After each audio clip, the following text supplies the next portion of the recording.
Hello hello hello.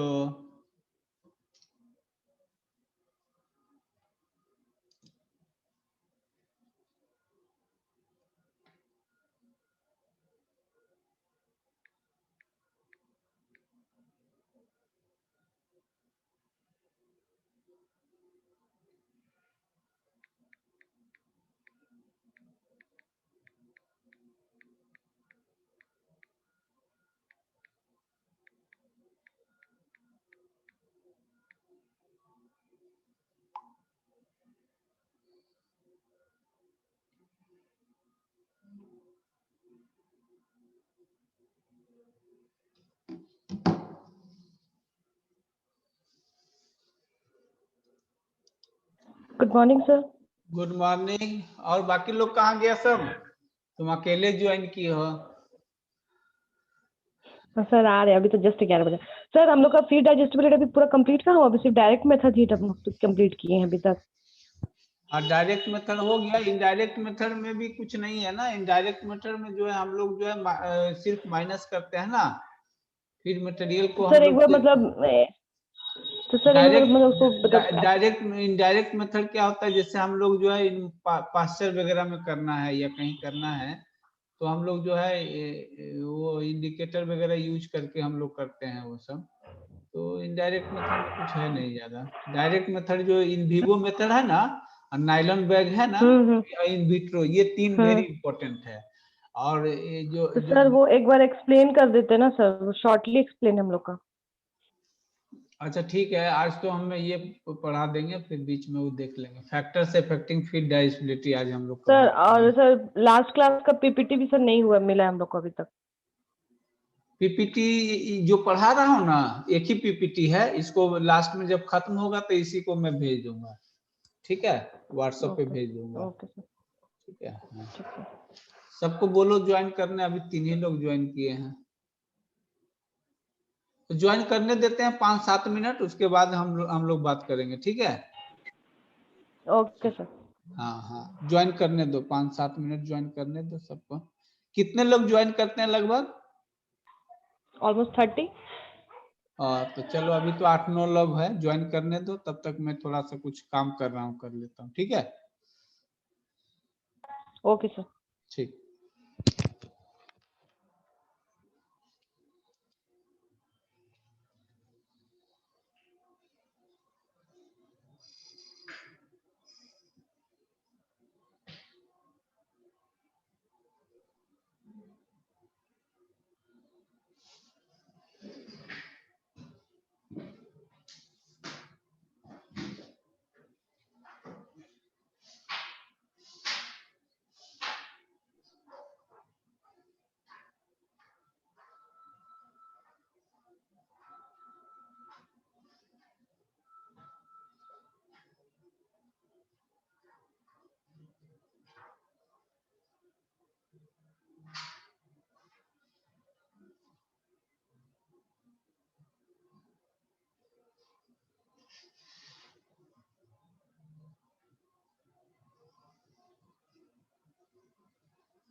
Hello hello hello. Yes sir, good morning sir. Good morning. शुरू करें क्या? और कितने लोग ज्वाइन करने वाले हैं? 20 लोग किए हैं। चलो इनडायरेक्ट मेथड भी आज बता देंगे, ठीक है।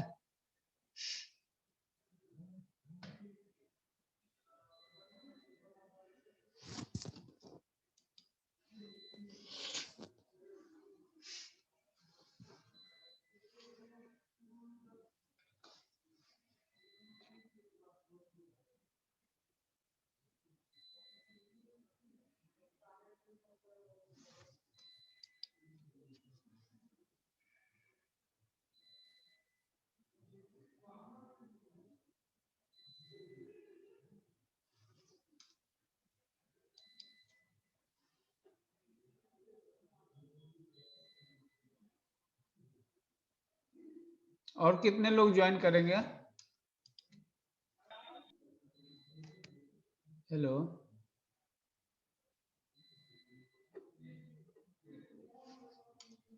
शुरू करें क्या कि और ज्वाइन करेंगे लोग?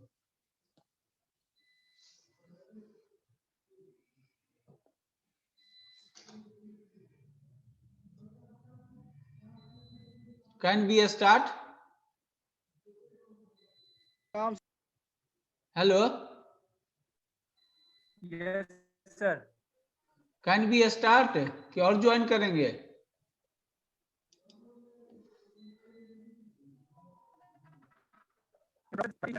इतने ही लोग ही रहते हैं, आप क्लास स्टार्ट कर सकते हैं सर। ओके ठीक है, नाउ आई एम स्टार्टिंग। तो हम लोग जो है पिछले बार तक जो है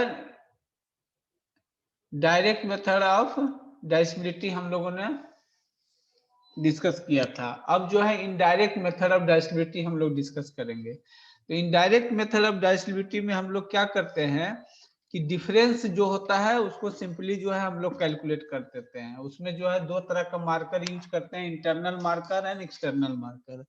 तो सबसे पहले जो है इनडायरेक्ट डिटर्मिनेशन ऑफ डाइसिबिलिटी है वो जो है जनरली हम लोग डिफरेंस से कैसे करते हैं, सिंपली डिफरेंस से। तो 3 sets of divisibility trial are conducted to measure the divisibility of the non-maintenance type of fodder by difference in direct method। कहने का मतलब कि नॉन मेंटेनेंस टाइप ऑफ जो फोडर है, जैसे मेज है, बरसिम है, ठीक है।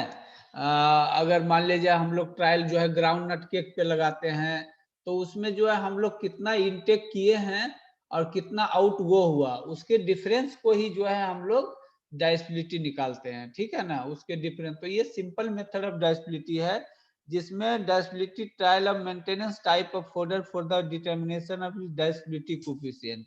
Maintenance type of motor fodder का मतलब होता है कि जो एनिमल्स सिर्फ मेंटेनेंस टाइप ऑफ फोडर के डाइट पे निर्भर रहता है, जैसे मेज फोडर है, बरसिम है, उसको कंसंट्रेट नहीं मिल रहा है, तो वैसे फोडर का भी हम लोग डाइसिबिलिटी निकाल सकते हैं। तो कैसे निकालेंगे? तो डाइसिबिलिटी उसका पहले ड्राई मैटर कितना हुआ इनटेक का वो डिटरमाइन कर लेंगे, dry matter voided in the faeces कितना हुआ उसको निकाल लेंगे, उसके बाद ड्राई मैटर डाइसिबिलिटी ऑफ मटेरियल निकाल लेंगे जिसमें उसको 100 से माइनस कर देंगे, तो वो जो है उसका डायमीटर डाइसिबिलिटी निकल जाएगा, ठीक है ना। Digestibility trial with maintenance type of fodder भी जो है हम लोग करते हैं और non maintenance type of fodder भी करते हैं। दोनों के बीच में डिफरेंस से जो है हम लोग डाइसिबिलिटी ट्रायल निकाल लेते हैं। जैसे मान लीजिए डाइसिबिलिटी जो है निकालना है मेज हे का, तो मेज हे का अगर फीड कंज्यूम जो है 6 kg है, ओके, और dry matter content in feed जो है 90% है, और फीसेज जो है वॉइडेड हुआ है 10 kg हुआ है, और dry matter content in fishes जो है 20% है। तो सबसे पहले क्या करेंगे, ड्राई मैटर इनटेक ऑफ मेज है, तो क्या करेंगे, ड्राई मैटर कंटेंट ऑफ मेज है में कितना हो जाएगा, मेज है का फीड कंज्यूम कितना था 6 था, और ड्राई मैटर कितना था 90 था, तो 6 into 90 डिवाइड बाई 100 5.4 आएगा, okay. Dry matter voided in the fishes कितना हुआ था, तो 10 kg था फिशेज, और ड्राई मैटर फिशेज का कितना था 20 था, तो 10 into 20 डिवाइड बाई 100 2 हुआ। अब ड्राई मैटर डाइस्टिलिटी मेड है क्या, कितना हो जाएगा 100 माइनस 2/5.4 इंटू 100 बराबर 62.93। तो बाई डिफरेंसेस जो है हम लोग जो है डायमीटर डाइस्टिलिटी निकाल सकते हैं। इसको simple method of determination of digestibility by the indirect method बोलते हैं। अब आ जाते हैं indirect method of digestibility determination by using markers. Markers कैसे यूज कर सकते हैं, दो तरह का मार्कर्स यूज कर सकते हैं। इंटरनल मार्कर्स यूज कर सकते हैं और एक्सटर्नल मार्कर्स यूज कर सकते हैं। When it is possible, impossible or inconvenient to measure the total feed intake or to collect the feces, markers can be used to determine the intake as well as displayability. If it is not possible or inconvenient to measure the total feed intake, then we are determining the displayability by using the internal markers. Okay. For example, in grazing animals, conventional digestion trial is not possible. Okay, because exact amount of feed intake and feces voided is not known. आप जब जानवर को जो है आप चरा रहे हैं पास्चर में, तो आपको ये नहीं पता होता है कि कितना उसने इंटेक किया है, कितना उसने आउट गो किया है, ये पता नहीं होता है। तो ऐसे एनिमल्स का जो है हम लोग डाइस्टिलिटी कैसे निकालते हैं, मार्कर मेथड से निकालते हैं। ये marker is a material thought to be indigestible, वो indigestible होना चाहिए, which is introduced in a small quantities and distributed evenly in the test diet और indigestible component of the diet itself। अगर हम उसे खिलाएंगे तो indigestible होना चाहिए और feed material में evenly distributed होना चाहिए, ठीक है ना। Markers are classified as internal if they are ordinarily present in the diet। अगर डाइट में प्रेजेंट है तो उसको इंटरनल बोलेंगे, जैसे लिग्निन। ओके, और external if it is added from the outside, तो उसको हम लोग क्रोमिक ऑक्साइड जैसे है, ठीक है ना। What is the properties of marker, marker should be indigestible. First number, they should not influence the physiology of digestion, they should be completely and regularly excreted from the body and always uniformly mixed with the fecal material। okay, completely and regularly excreted होना चाहिए और completely जो है digested नहीं होना, ये indigestible होना चाहिए, फिजियोलॉजी ऑफ डाइजेशन को इन्फ्लुएंस करने वाला नहीं होना चाहिए। They should be easy to determine for concentration in laboratory condition, they should not be toxic, और टॉक्सिक भी नहीं होना चाहिए। ओके, टॉक्सिक भी जो है नहीं होना चाहिए, ठीक है। तो इंटरनल मार्कर जैसे होता है, internal marker is also known as a natural marker. Okay, natural indicator and found in the plant material और as a component of feed itself. The most commonly use internal markers are, ये आप लोग लिख लो, most commonly use internal markers are lignin, okay, chromogen, indigestible protein, lignin, chromogen and indigestible protein। lignin क्या होता है, the digestibility coefficient is calculated by the knowing the concentration of lignin in the feed and feces। okay, nutrient digestibility is calculated by using the ratio of each nutrient with the marker in feed and feces। कितना marker feed में है, कितना marker faeces में है, उसके ratio से जो है हम लोग न्यूट्रिएंट डाइजेस्टिबिलिटी कैलकुलेट करते हैं। जैसे 100 माइनस, हेलो, हाँ क्लास ले रहे हैं प्रमोद, बता। हाँ ठीक ठीक, हाँ। तो जो इंटरनल मार्कर लिग्निन है कैसे निकालेंगे, तो 100 minus 100 into percent lignin in dry matter of forage divide by percent lignin in dry matter of fishes.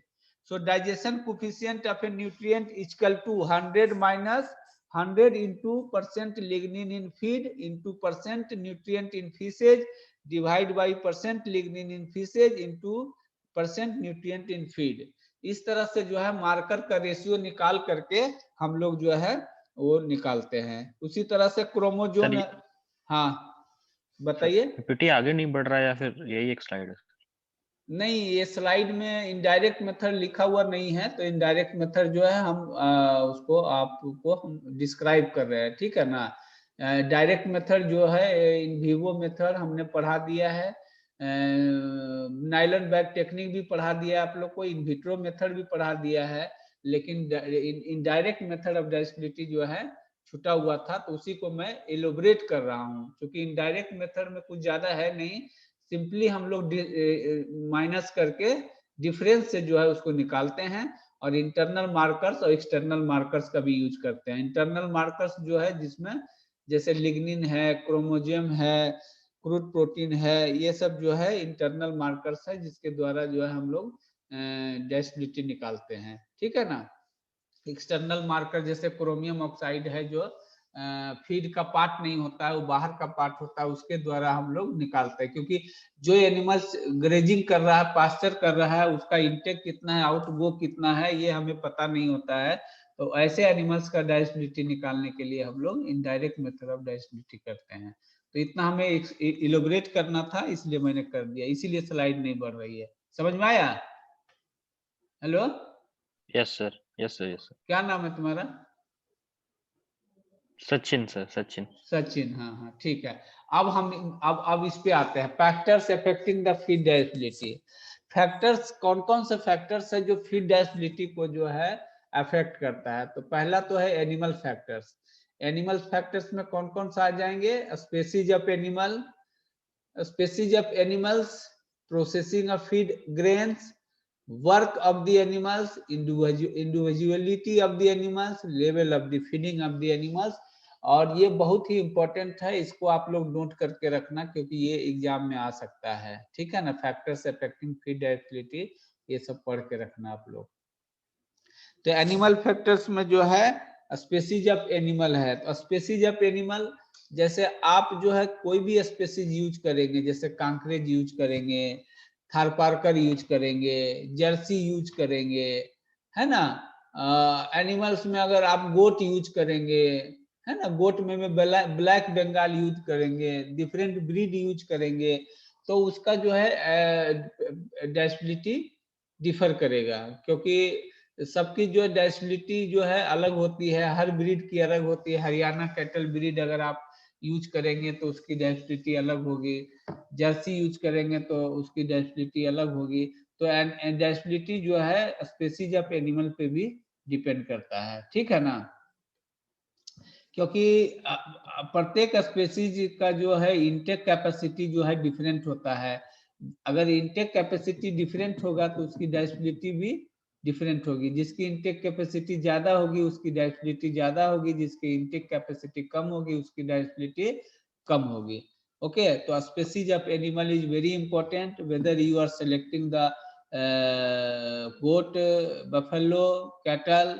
Among the buffalo you are using Surti, Mesani, different breed of the animals. So breed and species of the animals are very important, which affect the feed digestibility. Processing of the feed grains or grains और feed materials। अगर आप जो है feed materials को जो है आप बहुत ज्यादा ग्राइंड कर देंगे, बहुत ज्यादा उसका पतला कर देंगे, तो उसकी डाइजेस्टिबिलिटी जो है उसकी घट सकती है। अगर वो मीडियम रहे और अच्छा रहे, मतलब कि बहुत ज्यादा ग्राइंड ना करें, तो वैसे वैसे वैसे मटेरियल्स का जो है डाइजेस्टिबिलिटी ठीक रहती है, और उस पे जो है रूमेन में जो बैक्टीरिया प्रोटोजोआ फंजाई है, उसकी फर्मेंटेशन जो है रूमेन में अच्छी रहती है, ठीक है ना। तो प्रोसेसिंग ऑफ फीड और grains is also very important. अगर मान लीजिए आप नीम के खिला रहे हैं और उसको आप प्रोसेस नहीं किए हैं, तो उसकी इंटेक कम होगी। जब इंटेक कम होगी तो उसमें जो है डाइजेस्टिबिलिटी कम होगी। Work is also very important. अगर जो एनिमल्स है, अगर वो काम कर रहे हैं, हल जोत रहे हैं, खेत में काम कर रहे हैं, तो उसकी डाइजेस्टिबिलिटी ज्यादा होगी। जो स्टैग्नेंट है, जो बैठा हुआ है, जो काम नहीं कर रहा है, the animals are in the stagnant position, animals are in the means low metabolic rate position, then work will be very less, and during that period the digestibility of the particular food will be low. The animals who is working very hard, working for 12 hours regularly or 8 hours regularly, तो intake ज्यादा होगा, intake ज्यादा होगा तो उसकी digestibility ज्यादा होगी। Okay, individuality is also very important. आप लोगों में से ही जो है कोई ज्यादा खाता है, कोई कम खाता है, कोई ज्यादा पचाता है, कोई कम पचाता है, तो इंडिविजुअल बॉडी पे भी डिपेंड करता है। So individual body is also very important to affect the feed digestibility. Level of feeding, अगर आप जानवर को कम खिलाएंगे तो लेवल ऑफ फीडिंग कम होगी, तो डाइजेस्टिबिलिटी उसकी कम होगी। अगर लेवल ऑफ फीडिंग ज्यादा होगी तो उसकी डाइजेस्टिबिलिटी ज्यादा होगी। लेकिन लेवल ऑफ फीडिंग इतना ज्यादा ना हो कि वो वेस्टेज हो जाए, तो वो भी अच्छा नहीं है ना। तो these are the very important factors which comes under the animal factors and which affects the digestibility of the feed. Then coming to the chemical composition of feed, chemical composition of feed is also very important because if there is a presence of dry matter, crude protein, crude fiber, ether extract, NFE is different, then digestibility will be different. Okay, because you know digestibility of the crude protein is different, digestibility of the ether extract of the different, and different ingredient having the different types of proteins and different types of carbohydrates. So according to the chemical composition of the feed, the digestibility will be differ. Okay, digestibility of the dry matter will be differ in different some different ingredients. Dry matter of the crude protein will be also differ. The dry matter of the ether extract will also differ. Dry matter of the NFE, nitrogen free extract, will also will be differ. So as per the chemical composition of feed, digestibility will be differ. Feed preparation age of the animals is very important, because young animals, you know, they are very efficient in digesting the feed material. So young animals will able to digest the feed material more than the older animals. Okay, particle size is also very important. Very much a small particle size of feed is also not good for the digestibility of the animals.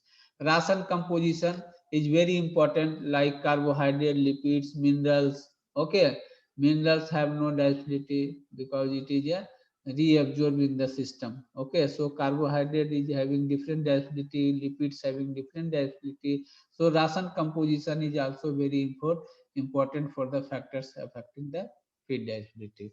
Okay, so factors affecting digestibility of feed is also involves the enzymes and acid produced by the host animal or microbes working in symbiosis with the host. Enzymes break down the chemical bonds in the feed, which is very important to digesting the feed materials. If enzymes are very low quantity in the animal system, then there will be disturbance in the breaking of the chemical bonds in the feed, so there will be less digestibility. So domestic animals produce the enzymes to digest the non-fibrous carbohydrate, fats and proteins. So these are the very important to digest the feed materials. So enzymes are very important, and without enzymes digestion will be low. So if digestion will be low, digestibility will be low. So only microbes have enzyme system to digest the fibrous carbohydrates such as cellulose. Cellulose digestibility is less because, you know, the cellulose having the very hard material. So acting of the enzymes is taking more time. So it is a digestible, but a digestibility process is very slow. Okay. So what is the digestion and metabolic trial? What is difference between digestion trial and metabolism trial? Already I have discussed. Again, I am going to discuss. Can anybody tell me the what is difference between digestion trial and metabolism trial? Asfi, Yes, sir. can you Sir, differentiate the digestion trial and metabolism trial? Sir digestion trial में हम लोग जो outtake लेते हैं, मतलब उसको faeces को consider करते हैं, और मेटाबॉलिज्म में सारे को, फीसेस को, यूरिन को और गैसेस को। Good, very good, very good. Good, very good. So digestion trial involves a record of nutrients consumed and nutrients voided in the feces, and metabolism trial. A metabolism trial is conducted to calculate the balance of nutrients retained in the body, which requires quantitative collection of urine, milk, and feces. Right? So norms adopted while conducting the digestion and metabolism trial. जब हम metabolism trial और digestion trial conduct करते हैं तो उसमें हमें क्या क्या नॉर्म्स फॉलो करना चाहिए. पहले animal of selection of animal. तो animal should be of same breed, age, sex and body weight. Already I have discussed in the previous class. The selection of animals is very important, and animals should be of same breed, sex, age, and body weight. Preliminary period. Monogastric animals, preliminary period is 24 hours, and in ruminant it is just 6 to 8 hours. Okay, 6 to 8 days. Collection period generally 5 Sir. to 7 days. हाँ sir ये digestive trial में से urine नहीं लेते हैं ना? नहीं, digestion trial में यूरिन नहीं लेते हैं. डाइजेशन ट्रायल में सिर्फ Sir. फीसेज लेते हैं, और मेटाबॉलिज्म ट्रायल में यूरिन, फीसेज, मिल्क जो भी है, गैसेज, वो सारे लेते हैं. ठीक है सर लेकिन एक बार पिछले वाला पीपीटी अगर निकाल सकते तो उसमें शायद यूरिन भी ऐड किया हुआ था, ऐसा लग रहा था यार. नहीं नहीं नहीं, यूरिन ऐड अब नहीं पिछले- किया हुआ है. अगर आपको यूरिन लेना है, अगर आप डाइजेशन ट्रायल ही चला रहे हैं और आप चाहते हैं कि एग्जैक्ट अमाउंट ऑफ प्रोटीन जो है हम कैलकुलेट करना चाहें, तो आप यूरिन ले सकते हैं. लेकिन डाइजेशन ट्रायल में हम लोग यूरिन कलेक्शन नहीं करते हैं. ओके, जनरली हम लोग यूरिन कलेक्शन किस में करते हैं? मेटाबॉलिज्म ट्रायल में करते हैं. ठीक है ना? तो वो कलेक्शन नहीं ये करते. एक मैं last- बताया last- मैं बताया होगा कि कलेक्शन फीसेस का करते हैं, लेकिन अगर आपको मान लिया जाए कि नहीं सर, हम फीसेस के अलावा यूरिन भी हम कलेक्ट करना चाहते हैं, तो that will be the called metabolism trial. You can collect, but that will be called the metabolism trial. तो डाइजेशन ट्रायल में सिर्फ फीसेस कलेक्ट करते हैं, मेटाबॉलिज्म ट्रायल में फीसेज और यूरिन भी कलेक्ट करते हैं. राइट? ठीक है ना? सर हाँ, कलेक्शन पीरियड जो है 5 से 7 दिन का होना चाहिए, और टेस्ट फीड जो होना चाहिए वो न्यूट्रिएंट उसमें डिफिशिएंट नहीं होना चाहिए. ऐसा नहीं है कि टेस्ट फीड हम लोग जो यूज कर रहे हैं उसमें न्यूट्रिएंट की कमी है और उसमें जो है प्रोटीन की कमी है, एनर्जी की कमी है. तो ऐसे ऐसे ऐसे डाइट पे अगर आप ट्रायल चलाओगे तो एनिमल्स जो है अच्छे रिजल्ट्स नहीं देंगे, उसके अच्छे रिजल्ट्स नहीं आएंगे, डाटा नहीं आएंगे. ठीक है ना? तो before the going the digestion trial we have to see the selection of animals, preliminary period, collection period, and type of and quality of the feed materials. Okay. अच्छा, फीडिंग स्टैंडर्ड आप लोग का पढ़ाई हो गया है ना? हेलो, फीडिंग स्टैंडर्ड पढ़ाई हो गई है ना? स्कैवेंडियन ये सब सर. हाँ, सर प्रमोद डॉक्टर प्रमोद पढ़ाए हैं ना आप लोग को? Yes sir. हाँ, तो मैं ज्यादा नहीं पढ़ूंगा, मैं सिर्फ आपको जो है ऐसे गिनाऊंगा कि कौन कौन से फीडिंग स्टैंडर्ड होते हैं और उसमें क्या क्वालिटी होती है, थोड़ा थोड़ा बस, हल्का हल्का.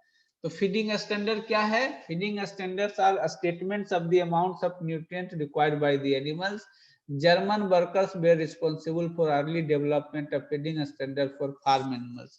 Actually क्या है, जब बहुत पहले, बहुत पुरानी बातें हैं, जब उस समय जो है हमारा कोई फीडिंग स्टैंडर्ड नहीं हुआ करता था.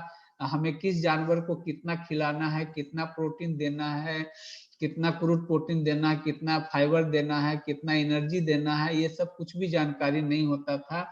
तो हम ये सब जो है डेवलप करने, जैसे टीडीएन मेथड डेवलप हुआ है, सीपी मेथड डेवलप हुआ है, या जो भी है हम लोग खिलाते हैं तो वो एक स्टैंडर्ड के तहत खिलाते हैं. जैसे आईसीआर स्टैंडर्ड है, मोरिसन स्टैंडर्ड है ना? तो इस तरह से स्टार्टिंग से जो है वैज्ञानिकों लोगों ने ट्रायल करना शुरू कर दिया, और किसी ने हे पे ट्रायल किया, किसी ने ग्रेन पे ट्रायल किया, और उसके आधार पे उन्होंने निकाला है कि इस स्टैंडर्ड के द्वारा आप खिलाएंगे तो आपके जानवर जो है हेल्दी रहेंगे, बैलेंस रहेंगे, है ना? तो ultimately all scientist have work for the develop the feeding standard by the different method. Okay. So based on the digestible protein, digestible fat and digestible carbohydrate, Wolf feeding standard was developed by the Wolf in 1864. Best अगर wolf feeding standard में याद रखने लायक कौन सी बातें हैं कि किस method पर जो है ये डेवलप किया गया, तो you can say it is based on the digestible protein, digestible fat and digestible carbohydrate. Time जो है शॉर्ट है, ठीक है ना, अब टाइम खत्म होने वाला है कुछ देर में, तो उस पीरियड में आप लोग जो है अटेंडेंस जरूर भेज देना, ठीक है ना, जब अचानक से खत्म हो जाए तो। Frap feeding standard, frap formulated feeding standard based on dry matter, DCP and productive values. Kellner feeding standard is very important. Every exam having one question from the Kellner feeding standard, so mind it, and you have to, the first important question is Kellner standard is based on which method? The Kellner standard is based on a starch equivalent, okay, a starch based, and which was based on the net energy and digestible true protein, okay. A starch equivalent system is given by Kellner. Question will be asked, okay. So Kellner feeding standard is very important and based on the net energy and digestible true protein.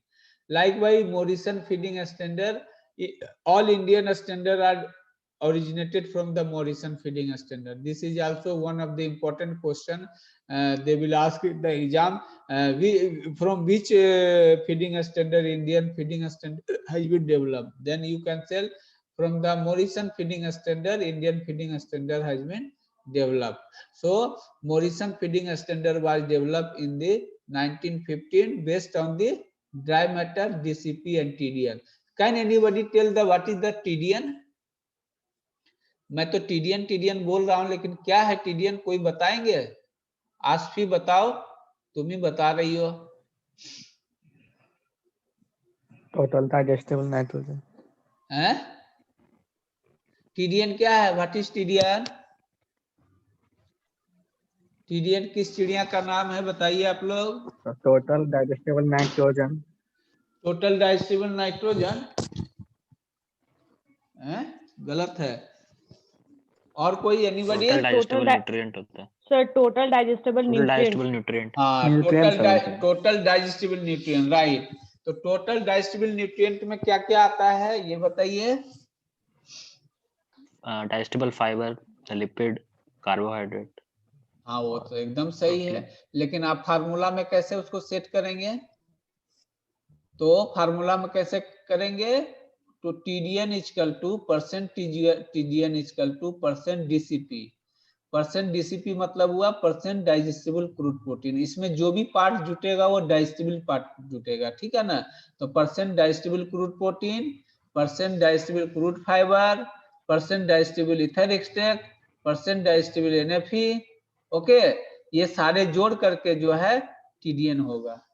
कहने का मतलब कि percent digestible carbohydrate, percent digestible protein, percent digestible fat equal to TDN, okay. लेकिन उसको formula में DCP plus crude fibre plus NFE ये सारे जोड़ करके और प्लस इथर एक्सट्रैक्ट, ये परसेंट में जोड़ करके, डाइजेस्टिबल परसेंट में जोड़ करके जब हम जोड़ेंगे तब TDN निकलेगा, okay. What is the dry matter percentage carbohydrate concentrate? आप भी बताओ, कंसंट्रेट में ड्राई मैटर कितना होता है जनरली? हेलो हेलो, कंसंट्रेट में ड्राई मैटर कितना होगा? कितना पानी होता है कंसंट्रेट में? कितना सूखा पार्ट होता है? सर 18 से ज्यादा सर। नहीं, 18% से ज्यादा sir. Dry matter sir, dry matter 18% से ज्यादा। नहीं, गलत बताइए। ड्राई मैटर जो है कंसंट्रेट में 90% होगा। अच्छा, कोई भी चीज, चावल है, गेहूं है, जो सूखा रहता है, उसमें 10% से ज्यादा पानी होता है क्या? मॉइस्चर 10% से ज्यादा होता नहीं होता है। तो ड्राई मैटर अगर पूछा जाएगा कंसंट्रेट का, तो कंसंट्रेट में क्या क्या आता है? मक्की आता है, राइस आता है, व्हीट ब्रान आता है, गेहूं आता है, तो ये सब में जो है पानी 10% से ज्यादा नहीं होता है। तो ड्राई मैटर अगर एवरेज ड्राई मैटर पूछा जाएगा तो 90% होगा। अच्छा, फोडर का ड्राई मैटर कितना होता है अराउंड? सर वो लेस देन होगा, मतलब कम होगा सर, 18%। क्या बोलती हो, पता नहीं कितना पानी होगा बताओ। सर पानी का अमाउंट ज्यादा होगा सर, हाँ मोर देन 85 या 90 इस तरह का। हाँ, 80% भी हो सकता है, 90 भी हो सकता है, 85 भी हो सकता है, Yes, 75 भी हो सकता है, depending upon the maturity of the plant. नहीं, यस सर। अगर बहुत सॉफ्ट प्लांट है तो उसमें 90% तक, 95% तक पानी हो सकता है। तो ड्राई मैटर कितना होगा? 5% होगा। अगर ज्यादा 5%। ज्यादा कम पानी होगा तो 10% हो सकता है, 15% हो सकता है, तो सर 18%। बोले तो सर 18%, 10 to 15%। हाँ, 18% फिक्स नहीं होगा। आप कहेंगे कि मैच्योरिटी के अनुसार सर उसमें ड्राई मैटर चेंज होगा, क्योंकि मॉइस्चर परसेंटेज जो है वो चेंज होगा। ठीक है। Okay sir, okay sir. Now the earth-by feeding standard. So earth-by feeding standard is developed by American scientists in earth-by in 1917, and it is based on the net energy value. What is the net energy? Can anybody describe it? What is net energy? Net energy क्या है बताओ? Sir, gross energy minus respiratory loss. Gross energy minus respiratory loss ना, गलत है ये। और कोई और दूसरा कोई? Metabolizing energy minus heat of increment energy. Yes, कौन बताए, क्या नाम है तुम्हारा? Nilesh. Nilesh, good, very good, चलो अच्छा है, ठीक है ना। और what is metabolizable energy? What is metabolizable energy? Anybody? Sir metabolizable energy that is required in the metabolism of animal. Okay, that's true, but what is metabolism energy? Digestive energy sir minus digestible energy minus minus urine और gases. Minus Yes. और gases. Digestibility energy minus urinary energy and gaseous energy. Okay, and Yes, sir. What is digestible energy? Sir gaseous minus faecal, gross energy gross minus faecal, gross minus faecal. हाँ, gross minus gross faecal. Energy minus faeces. तो इसका मतलब तुम लोग पढ़े हो लेकिन भुला रहे हो, यही ना है? Agriculture research council feeding Yes, sir. Standard, ARC is developed by the Agriculture Food Research Council, and it is also based on the net energy system. Okay, national research council, NRC का full form अगर पूछा जाएगा तो क्या बताओगे आप लोग? National research council. ARC का फुल फॉर्म क्या होगा? Agriculture research council. NRC जो है develop by US department of agriculture in 1954, based upon the. एक मिनट, हाँ रवि, 2 मिनट में क्लास ले रहा हूँ, 2 मिनट में करता हूँ, ठीक, खत्म होने वाला। So national research council feeding standard is developed by 1945 in US Department of Agriculture. It is based on the dry matter, crude protein, TDN and ME. और NRC system is very important. मैं आप लोग को सलाह दूंगा कि NRC जो है फीडिंग स्टैंडर्ड जो है आप जो है डाउनलोड करके और इसका फाइल डाउनलोड करके आप लोग पढ़िएगा, ठीक है ना। Now the ICR feeding standard, ICR feeding standard is developed by ICR in 1985. It is based on the dry matter, digestible crude protein, TDN and calcium and phosphorus. Modified Morrison feeding standard is developed by the Sen and Ray in 1964. Modified Morrison feeding standard for dairy cattle based upon the DCP, TDN, Me, calcium, phosphorus and vitamin A. Okay, and अब time खत्म होने वाला है, ठीक है। Hello, आप लोग attendance भेज देना। Yes sir. आप लोग अटेंडेंस भेज देना, अब लेस देन 50 सेकेंड रह गया है, ठीक है।